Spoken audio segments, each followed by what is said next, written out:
Hello, friends. Welcome to this live conversation, live share on my part about my body love journey, my journey to befriending my body.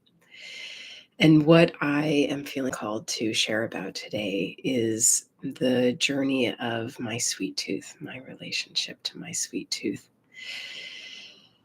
And I'll just I'll just dive right in and feeling feeling a little self-conscious about hair and imperfections, but also um, allowing all of that.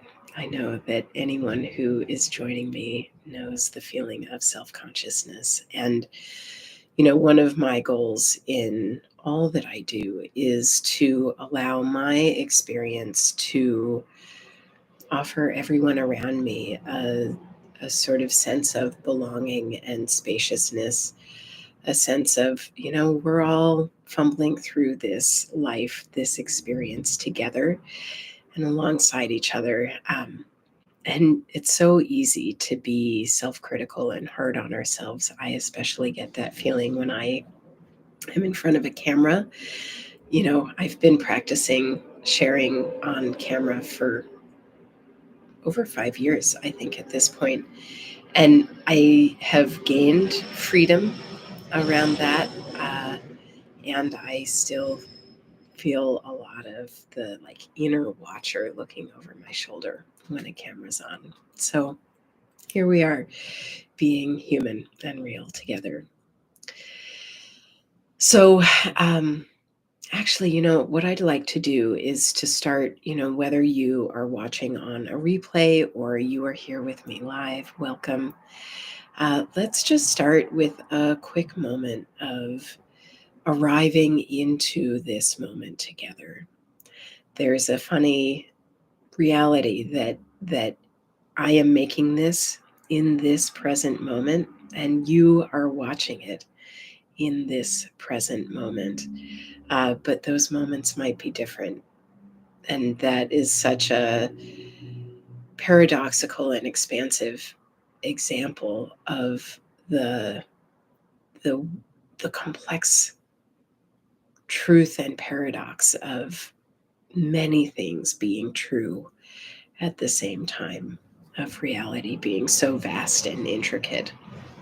So I invite you to just close your eyes, and wherever you are, feel your feet on the ground, your butt in the seat, or if you're not seated, just feel the points of contact between your body and the earth.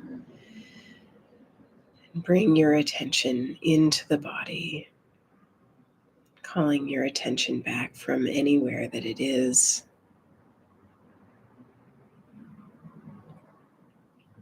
And let's take 3 breaths together. So I'll invite you to empty your lungs.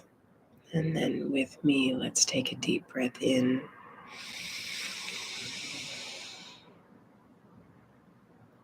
And out. In. And out. In.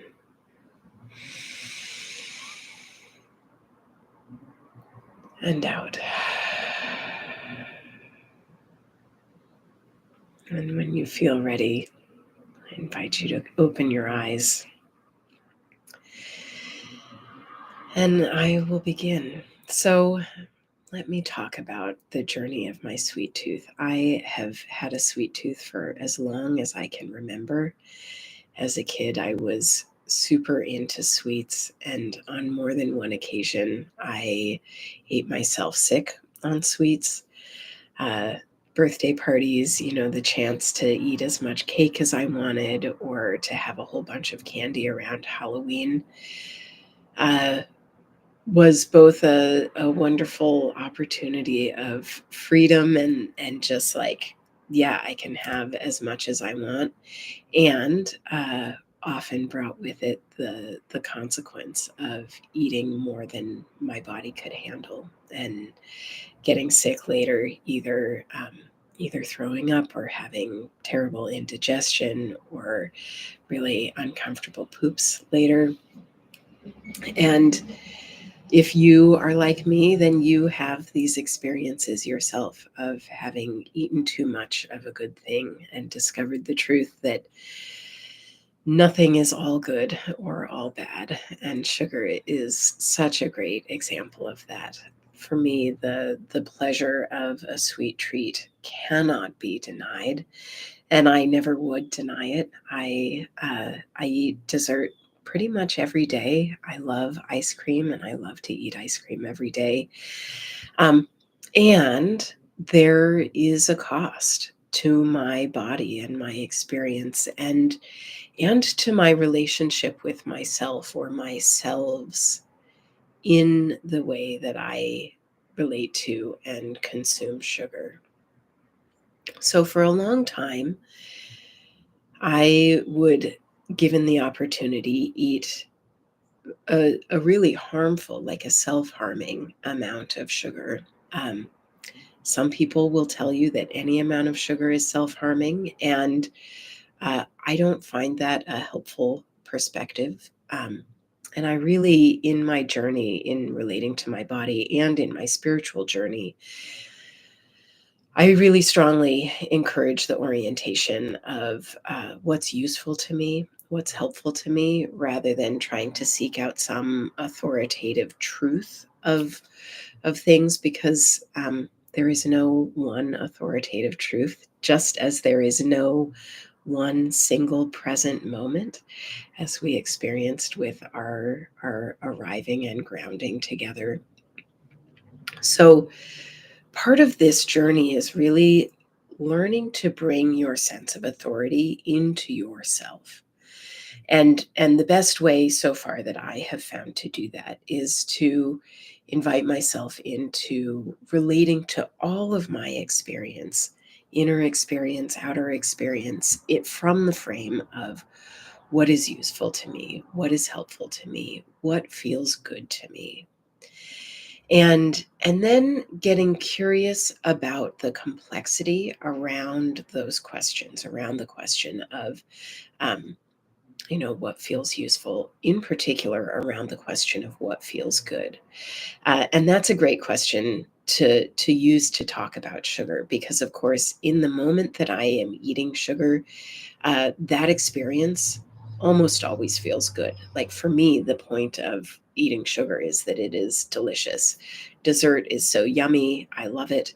And I want to have that good feeling.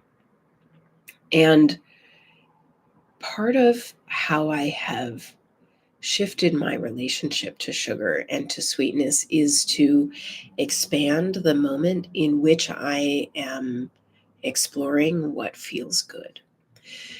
So, all the times in the past that I have eaten a whole sleeve of cookies or a whole bag of candy corns, and that is a lot of sugar.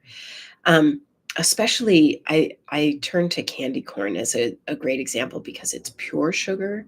One of the nice things about ice cream is that the sugar is buffered by fat, and that makes it easier for my body to deal with it.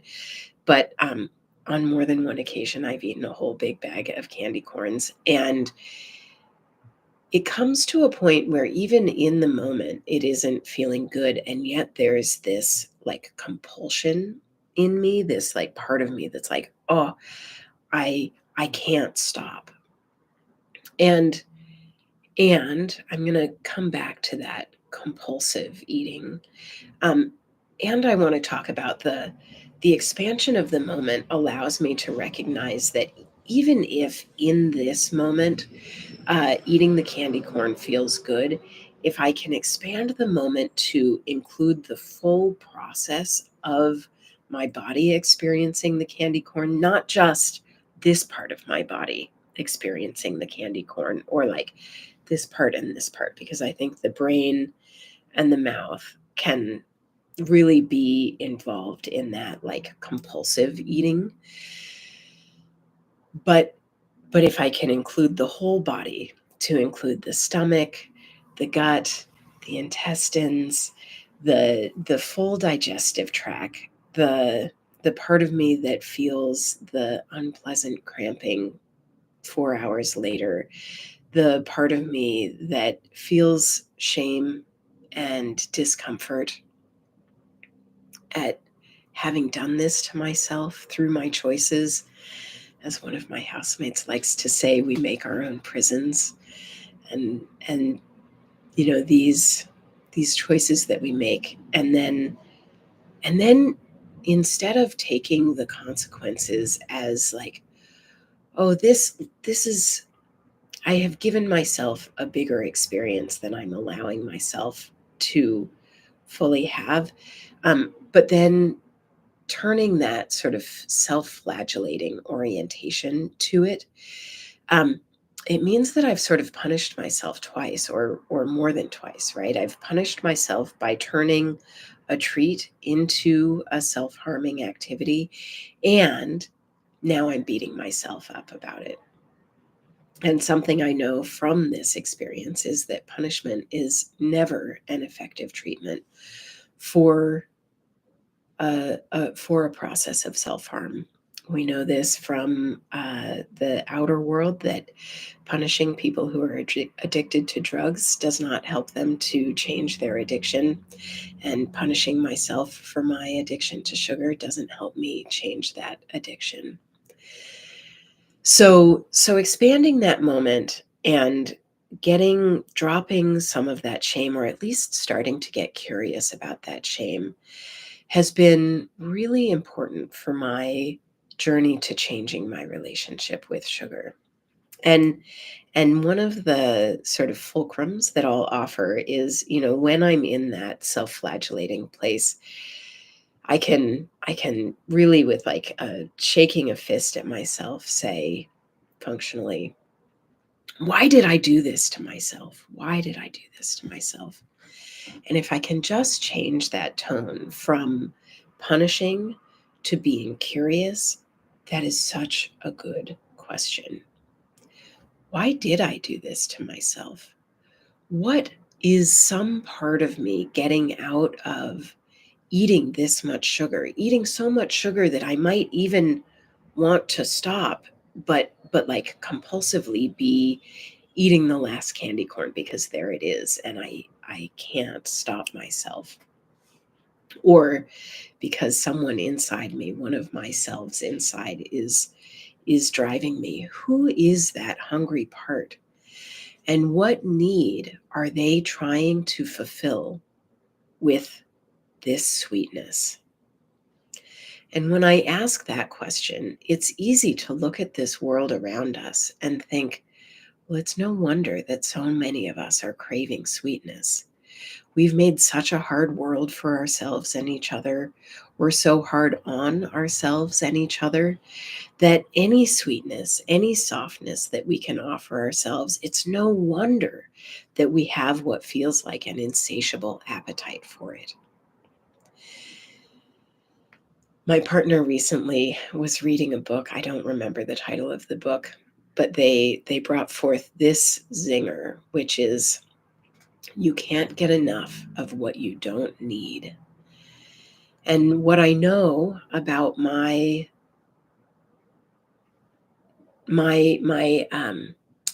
craving for sugar is that the sugar is not what I need. The comfort is what I need.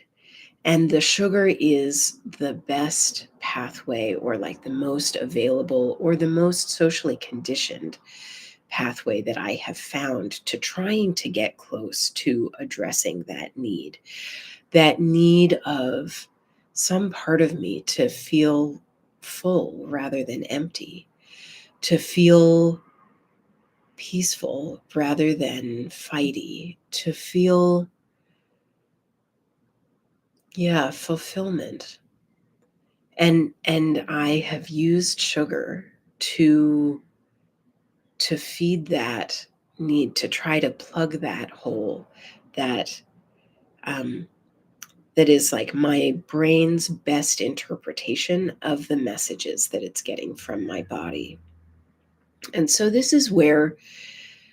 The journey of meditation and developing a deeper relationship with my body has been so, so powerful because the more deeply connected I am with my body, and the more I can get under those layers of self judgment and shame and guilt and self flagellation for the ways that I am trying to take care of myself, but also wind up harming myself in the same move, being able to be present in the body and hold all of the selves with an increasing sense of spacious love and compassion. I don't have to like it, but I can love myself in my wholeness, in my perfections and imperfections, in the things that I do well that I can easily feel good about, and in the things that I do horribly, that I feel terrible about, that I feel like a terrible person for doing. And like where that is a sort of self-reinforcing cycle. So as I have deepened my relationship with my body and cultivated a sense of loving compassion, and even in and around the places where I don't have not yet perfected unconditional love for myself. But every day I get a little bit better at it. And the more and more that I do it, that also is a cycle, in this case, a virtuous cycle that is self nourishing rather than this sort of downward spiral of the self flagellation. And, when I feel bad about myself, I'm more likely to do self harming things. And as I hold myself in love and compassion and just allowing and accepting that I'm human and I am carrying wounds, as we all are, and I'm doing my best to take care of myself through those wounds. And sometimes my best is great, and sometimes my best is sort of misaimed. And that is sort of the beautiful journey that I'm on, that we're all on, of getting to explore this space, explore this beingness. So, as I have done that, I have been able to, in a way that I didn't fully realize I was doing as I was getting into it, expand that moment so that as I'm eating the candy corn, after a few candy corn, I can feel the effect in my body beyond just my mouth and brain, those like compulsive num num num num nums. And as I do, I can feel that sense of, okay, that's enough starting to arise. And I thought when I bought a bag of candy corn this fall, I was like, maybe this will be my only bag of candy corn this year because of this problem that I have. But actually, I, without having to like fight with myself or try to make rules with myself, which I don't know about you, but I have never been successful at making rules for myself. Um, this is one of the ways that like I've never I've never been drawn to diets because I know uh, that I'm not good at making rules for myself, and I really prefer to make agreements and like really be cultivating a trusting relationship with myself.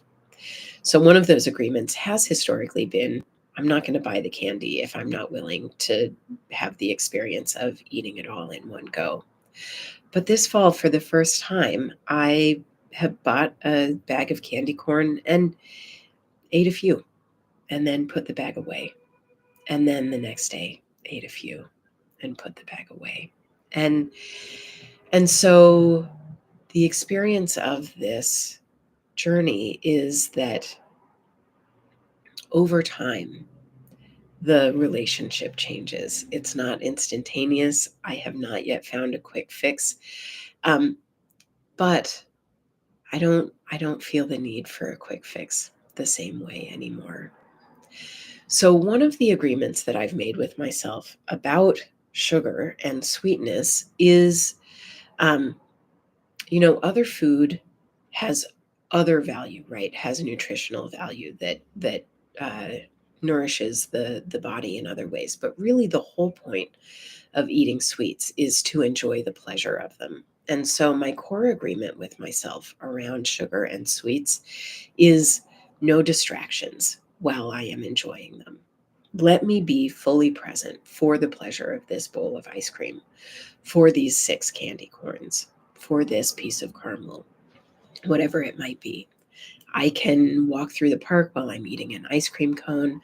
I can eat dessert while enjoying a sunset, but no scrolling on my phone, no reading a book, no distracting myself, which actually it turns out is one of the ways that I could just like eat and eat and eat without ever really getting the satisfaction of the candy corn or the my love for almond M&Ms.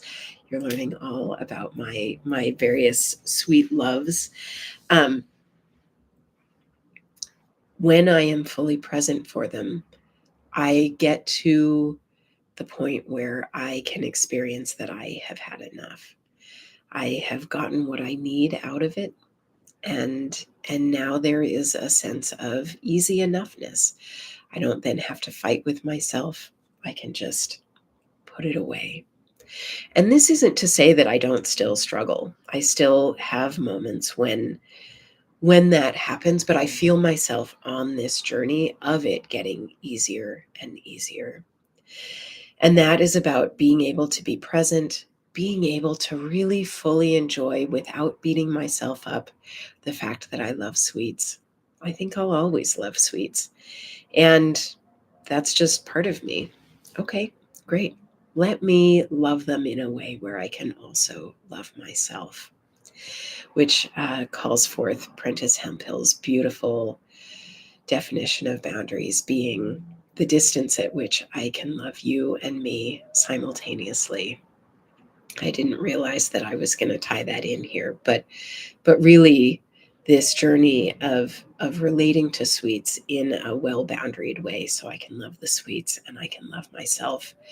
Um, and I can therefore love my relationship with sweets is the beauty of this journey. And so if you have a compulsive relationship with anything having to do with your body or how you relate to your body or the world, whether it's food or exercise or um, anything, right? Like picking at your body or uh, saying mean things to yourself or substances, alcohol, marijuana, whatever. Uh, Whatever you have, a compulsive or a relationship where it feels uncontrolled and uncontrollable, and where you feel bad with yourself about that, I want you to know that you can change it without hating yourself. In fact, I believe the only way that you can change your relationship with yourself deeply and meaningfully and sustainably is through love, is through self understanding and self compassion and kindness. And so, if you have been with me for this conversation, I hope that this offers you some tidbits that support you in your journey towards body love, in your journey towards presence in this moment, and toward an expansiveness of the moment. And if this makes you curious or interested in investing in this body journey, I hope that you will check out my membership, Befriend Your Body, where we engage every week in practices that bring you home to your body, to developing a friendly, present relationship with your body, with this moment, and really with all of existence. I truly believe that this journey is one that we are all being called into by this moment and its crisis, the crisis that you might be feeling in your own life, the crisis, multi crises that we are all experiencing together in this global moment. I believe that the way out is in. And so I'm grateful for you joining me for this conversation. I'm grateful if you join us in Befriend Your Body. The first week is always free, so you can check it out and find out if it's right for you before you commit any money. Blessings on your day, blessings on your journey, blessings on your body and your whole life, my friends. I'm grateful that you exist. I'm grateful that you're here. And I am grateful that you are exactly who and how you are in every moment. You can trust yourself. You are in the perfect place at the perfect time right now. Love you, friends.